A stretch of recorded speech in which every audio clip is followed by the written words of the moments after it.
আসসালামু আলাইকুম। আজকে একটা বিষয় নিয়ে কথা বলবো, সেটা হচ্ছে সহবাসের সময়সীমা বৃদ্ধির প্রসঙ্গে। তো অনেক পুরুষদের মধ্যে এই সমস্যাটা বেশি দেখা যাচ্ছে।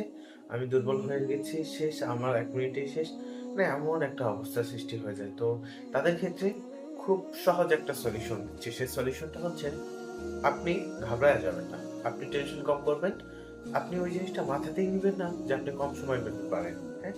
এইটা যখনই আপনার মাথা থেকে সরায় নিতে পারবেন, তখনই আপনি সাকসেস হতে পারবেন। অর্থাৎ আপনি যত দ্রুত উত্তেজিত হয়ে যাবেন, সেক্ষেত্রে হচ্ছে আপনার জন্য সমস্যা হবে। আর আরেকটা বিষয় করতে পারেন, সেটা হচ্ছে পুরুষদের মধ্যে যেটা দেখা যায়, শুরুতেই স্ত্রীর যৌনাঙ্গে পুরুষ লিঙ্গকে প্রবেশ করা যায়। এটা হচ্ছে মারাত্মক ভুল।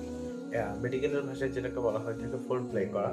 তো ফোর প্লে করা এটা যদি কারো মধ্যে দেখা না যায় বা কেউ যদি এটা না করে, তাহলে তাদের মধ্যে এই সমস্যাগুলো অনায়াসে হতেই থাকবে। তো সেক্ষেত্রে প্রত্যেকে চেষ্টা করতে হবে আগে ফোর প্লে করা। অর্থাৎ তাকে হচ্ছে কিস করা, জড়িয়ে ধরা, এরকম কিছু প্রসেস আগে এগুলো করে নাও। তার পরবর্তীতে হচ্ছে সরাসরি সহবাস প্রক্রিয়ায় লিপ্ত হওয়া। তাহলে মোটামুটি একটা সময় নিতে পারবেন। আর মাইন্ড সেটআপকে অবশ্যই ঠিকঠাক রাখবেন।